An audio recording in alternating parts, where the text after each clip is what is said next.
Video 201 trading చేయడం కోసం technical analysis ఒక్కటే సరిపోతుందా? దీనికి చాలా సింపుల్ ఆన్సర్ ఏంటి అంటే ఎస్. కేవలం టెక్నికల్ అనాలిసిస్ తెలిస్తే ఒక స్టాక్ని మనం ఎక్కడ బై చేయాలి అండ్ అలాగే ఎక్కడ సెల్ చేయాలి అనేది మనకి చాలా ఈజీగా తెలిసిపోతుంది. అయితే మరి మనం ఒక స్టాక్ని ట్రేడ్ చేయాలి అనుకున్నప్పుడు ఆ పర్టికులర్ స్టాక్ గురించి న్యూస్కి ఎంత ఇంపార్టెన్స్ ఇవ్వాలి? దీనికి కూడా చాలా సింపుల్ ఆన్సర్ ఏంటి అంటే 0%. మనం అసలు న్యూస్ని చూడాల్సిన అవసరమే లేదు. ఇది వినగానే మీరు ఖచ్చితంగా సర్ప్రైజ్ అయి ఉంటారు. ఎందుకు మనం న్యూస్ చూడాల్సిన అవసరం లేదు అని అంటే, జనరల్గా న్యూస్ అంటేనే ఒక పర్టికులర్ స్టాక్ పెరిగిన తర్వాత పెరిగిపోయిందని, లేకపోతే పడిన తర్వాత పడిందని చెప్పే పోస్ట్ మార్టమే తప్ప ఫ్యూచర్ ప్రిడిక్షన్ కాదు. అందుకోసమే మనం రేపటి రోజున స్టాక్ ప్రైస్ పెరుగుతుందా లేకపోతే పడుతుందా అని అనుకున్నప్పుడు మనం ఏం నేర్చుకోవాలి? దీనికి కూడా చాలా simple answer price action trading. కానీ ప్రైస్ యాక్షన్ ట్రేడింగ్లో ఫేక్ సిగ్నల్స్ ఉంటాయి. మరి ఆ ఫేక్ సిగ్నల్స్ని ఎలిమినేట్ చేయడానికి మనకేమైనా మార్గం ఉందా? దీనికి ప్రో ట్రేడర్స్ దగ్గర ఉన్న చాలా సింపుల్ ఆన్సర్ ఏంటి అంటే price action plus volume analysis. Wyckoff మనకి టీచ్ చేసిన price action and volume analysis కనుక మనకి తెలిసాయి అని అంటే, అలాంటప్పుడు మనం స్టాక్ ప్రైస్లో ఉండే ఫేక్ సిగ్నల్స్ని చాలా ఈజీగా ఎలిమినేట్ చేస్తూ ఎక్కడ బై చేయాలి అండ్ అలాగే ఎక్కడ సెల్ చేయాలి అనేది మనం అర్థం చేసుకోగలుగుతాం. అందుకనే ఈ వీడియో సిరీస్లో వైకాఫ్ మనకి నేర్పించిన ప్రైస్ యాక్షన్ ప్లస్ వాల్యూమ్ అనాలిసిస్ని నేను టీచ్ చేయబోతున్నాను. సో ఈ వీడియో 201లో మనం ఒక సింపుల్ క్యాండిల్ స్టిక్కి సంబంధించిన ప్రైస్ యాక్షన్ ప్లస్ వాల్యూమ్ అనాలిసిస్ని నేర్చుకుందాం. ముందుగా ఇక్కడ మీకు స్క్రీన్ మీద ఒక సింపుల్ క్యాండిల్ స్టిక్ చార్ట్ కనపడుతుంది. ఈ క్యాండిల్ స్టిక్ చార్ట్లో ఒక రెక్టాంగిల్ షేప్ ఏదైతే ఉందో దాన్ని మనం స్ప్రెడ్ అని చెప్పి పిలుస్తాము. సో యూజువల్గా ఈ స్ప్రెడ్ అనేది ఓపెన్కి అండ్ అలాగే క్లోజ్కి మధ్యలో ఫామ్ అవుతుంది. అలాగే ఇక్కడ మనకు కనపడుతున్న వెర్టికల్ లైన్ ఏదైతే ఉందో దాన్ని మనం స్టిక్ అంటాం. ఈ స్టిక్ అనేది మనకి హై అండ్ లోకి మధ్యలో ఫామ్ అవుతుంది. సో ఇప్పుడు మనం ఈ స్ప్రెడ్ని అండ్ అలాగే స్టిక్ని సపరేట్గా అబ్జర్వ్ చేసినప్పుడు మనకి హై అండ్ అలాగే క్లోజ్కి మధ్యలో ఉన్న ప్లేస్ ఏదైతే ఉందో దాన్ని అప్పర్ విక్ అంటాం. అండ్ అలాగే ఓపెన్ అండ్ అలాగే లోకి మధ్యలో ఉన్న స్టిక్ ఏదైతే ఉందో దాన్ని లోవర్ విక్ అంటాము. సో యూజువల్గా మనం ఒక క్యాండిల్ స్టిక్ చార్ట్ని అబ్జర్వ్ చేసినప్పుడు స్ప్రెడ్తో పాటు మనకి అప్పర్ విక్ అండ్ అలాగే లోవర్ విక్స్ ఉంటూ ఉంటాయి. అయితే నేను ఇప్పుడు చెప్పిన ఈ సింపుల్ క్యాండిల్ స్టిక్ యొక్క బేసిక్స్ ఆల్రెడీ మీలో 90% మెంబర్స్కి తెలిసే ఉంటుంది.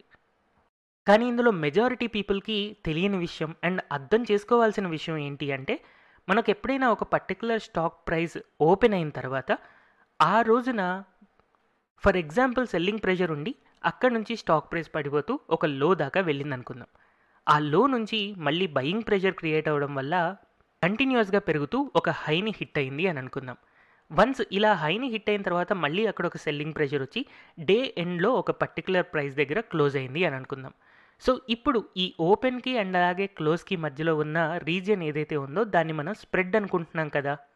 సో ఈ స్ప్రెడ్ అనేది మనకి మార్కెట్ యొక్క సెంటిమెంట్ని లేదా ఆ పర్టికులర్ స్టాక్ యొక్క సెంటిమెంట్ని చెప్తుందన్నమాట.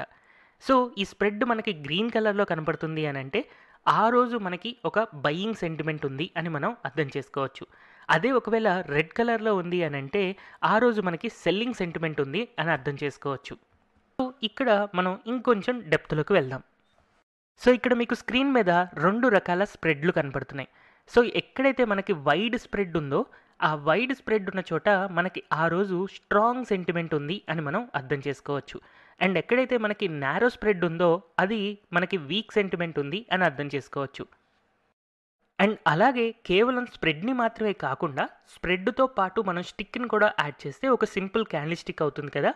సో ఈ క్యాండిల్ స్టిక్స్ కూడా మనం 2 డిఫరెంట్ రకాల క్యాండిల్ స్టిక్స్ అబ్జర్వ్ చేసినప్పుడు ఏదైతే క్యాండిల్ స్టిక్కి మనకి విక్స్ అనేవి పెద్దగా ఫామ్ అవ్వలేదో అవి మనకి స్ట్రాంగ్ కంటిన్యూడ్ సెంటిమెంట్ ఉంటాయి అని అనుకోవచ్చు. అంటే ఇక్కడ మీకు స్క్రీన్ మీద ఒక గ్రీన్ కలర్ స్ట్రాంగ్ సెంటిమెంట్ ఉన్న క్యాండిల్ కనపడుతుంది. ఎందుకు ఈ పర్టికులర్ క్యాండిల్ని నేను స్ట్రాంగ్ సెంటిమెంట్ ఉన్న క్యాండిల్ అంటున్నాను అని అంటే, ఇక్కడ మనకి విక్ అనేది పెద్దగా ఫామ్ అవ్వలేదు. పైన హై దాకా వెళ్ళినా కూడా హై నుంచి కొంచెం మాత్రమే పడిపోయి క్లోజ్ అయింది. అందుకనే ఇది ఒక స్ట్రాంగ్ కంటిన్యూడ్ సెంటిమెంట్ అని చెప్పి అనుకోవచ్చు. అదే ఒకవేళ ఇప్పుడు మీకు కనపడుతున్న గ్రీన్ కలర్ క్యాండిల్ ఏదైతే ఉందో దీనికి మనం అబ్జర్వ్ చేస్తే అప్పర్ విక్ కానీ లోవర్ విక్ కానీ చాలా క్లియర్గా కనపడుతున్నాయి అండ్ అలాగే చాలా పెద్దగా ఉన్నాయి. అంటే ఆ రోజున పైకి వెళ్ళడానికి ట్రై చేసింది కుదరలేదు అండ్ కిందకి వెళ్ళడానికి కూడా ట్రై చేసింది కుదరలేదు. ఓవరాల్‌గా ఈవెన్ దో గ్రీన్ కలర్ క్యాండిల్‌లో ఫార్మ్ అయిన స్ట్రాంగ్ ట్రెండ్ లాగా క్లోజ్ అవ్వలేదు. అంటే రేపటి రోజున ఈ స్టాక్ అనేది సైడ్‌వేస్ అయినా ఉండొచ్చు, లేకపోతే రివర్స్ అయ్యి డౌన్ ట్రెండ్‌లోకైనా వెళ్ళొచ్చు. అంటే దీని యొక్క సింపుల్ అర్థం ఏంటి? ఇక్కడ మనకి స్ట్రాంగ్ సెంటిమెంట్ లేదు. వేరాజ్ ఇందాక మనం చూసిన క్యాండిల్‌లో మనకి అప్పర్ విక్ అండ్ లోవర్ విక్ చాలా చిన్నగా ఉండడం అండ్ గ్రీన్ కలర్ క్యాండిల్ ఉండడం వల్ల ఈ రోజున మనకి స్ట్రాంగ్ బయింగ్ సెంటిమెంట్ ఉంది. కాబట్టి రేపటి రోజున కూడా కంటిన్యూ అవుతుంది అని చెప్పి మనం అర్థం చేసుకోవచ్చు. సో ఈ వీడియోలో బేసిక్‌గా అండ్ ఇంపార్టెంట్‌గా నేను చెప్పాలనుకుంది ఏంటి అంటే పవర్ ఆఫ్ విక్. సో ఇక్కడ మనకి ఎక్కడైతే చిన్న చిన్న విక్స్ ఉంటాయో అక్కడ సెంటిమెంట్ అనేది స్ట్రాంగ్ ఉంటుంది అని చెప్పి మనం అర్థం చేసుకోవచ్చు. సో ఇక్కడ మనకి గ్రీన్ కలర్ క్యాండిల్‌లో చాలా చిన్న విక్ ఉంది కాబట్టి రేపటి రోజున ఈ పర్టిక్యులర్ స్టాక్ అనేది చాలా ఈజీగా పెరగడానికి స్కోప్ ఎక్కువ కనబడుతూ ఉంది.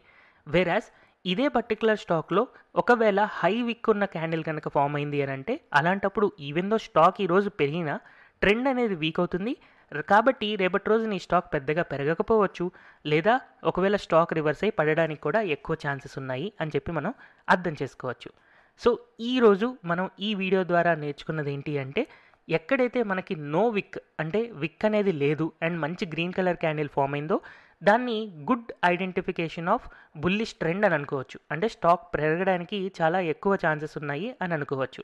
అలాగే సిమిలర్గా ఒక రెడ్ కలర్ క్యాండిల్ వచ్చేసి దానికి లోవర్ విక్ లేదు అని అంటే అలాంటప్పుడు అది ఒక good identification of bearish trend, అంటే పడిపోవడానికి ఎక్కువ ఛాన్సెస్ ఉన్నాయి, మంచి ఐడెంటిఫికేషన్ అని చెప్పి మనం అనుకోవచ్చు అనమాట. అండ్ అలాగే ఒకవేళ మనకి స్ప్రెడ్ ఎలా ఉన్నా సరే బిగ్ విక్స్ ఫామ్ అయ్యాయి అని అంటే అలాంటప్పుడు అది ఒక బ్యాడ్ ఐడెంటిఫికేషన్ ఆఫ్ ట్రెండ్. ఇక్కడ మనకి రెడ్ కలర్ క్యాండిల్ వచ్చేసి చాలా పెద్ద విక్కులు ఫామ్ అయ్యాయి కాబట్టి ఈవెన్ దో స్టాక్ అనేది బెరిష్ ఉన్నా కానీ అది వీక్ అయిపోతుంది. రేపటి రోజున సైడ్ వేస్ వెళ్ళొచ్చు, లేకపోతే రివర్స్ అయి పైకి వెళ్ళొచ్చు అని మనం అర్థం చేసుకోవచ్చు. అలాగే సిమిలర్గా ఒక గ్రీన్ కలర్ క్యాండిల్లో కనుక మనకు ఒక బిగ్ విక్ వచ్చింది అని అంటే ఆ ట్రెండ్ కంటిన్యూ అవ్వడానికి, అంటే అప్ ట్రెండ్ ఆగిపోవడానికి ఎక్కువ ఛాన్సెస్ ఉన్నాయని అనుకోవచ్చు, కంటిన్యూ అవ్వడానికి తక్కువ ఛాన్సెస్ ఉన్నాయి అని అనుకోవచ్చు. సో ఇప్పటిదాకా మీరు విన్న కాన్సెప్ట్ అంతా కూడా కంప్లీట్గా ప్రైస్ గురించి మాట్లాడుకున్నాం.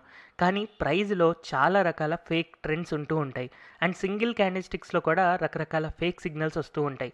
మరి ఈ ఫేక్ సిగ్నల్స్ని మనం ఎలా అర్థం చేసుకోవాలి, దీని నుంచి మనం బయటికి రావడం కోసం వాల్యూమ్ని ఎలా కన్సిడర్ చేసుకోవాలి అనేది మనం ఫర్దర్ వీడియోలో నేర్చుకుందాం.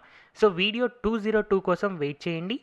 అండ్ మన నెక్స్ట్ వీడియోలో మనం విక్ గురించి ఇంకా ఇన్డెప్త్ అనాలిసిస్ నేర్చుకుంటాం. దాంట్లో ఉండే ఫేక్ సిగ్నల్స్ని అండ్ అలాగే వాటిని ఎలా ఎలిమినేట్ చేయాలి అనేది కూడా నేర్చుకుంటాము.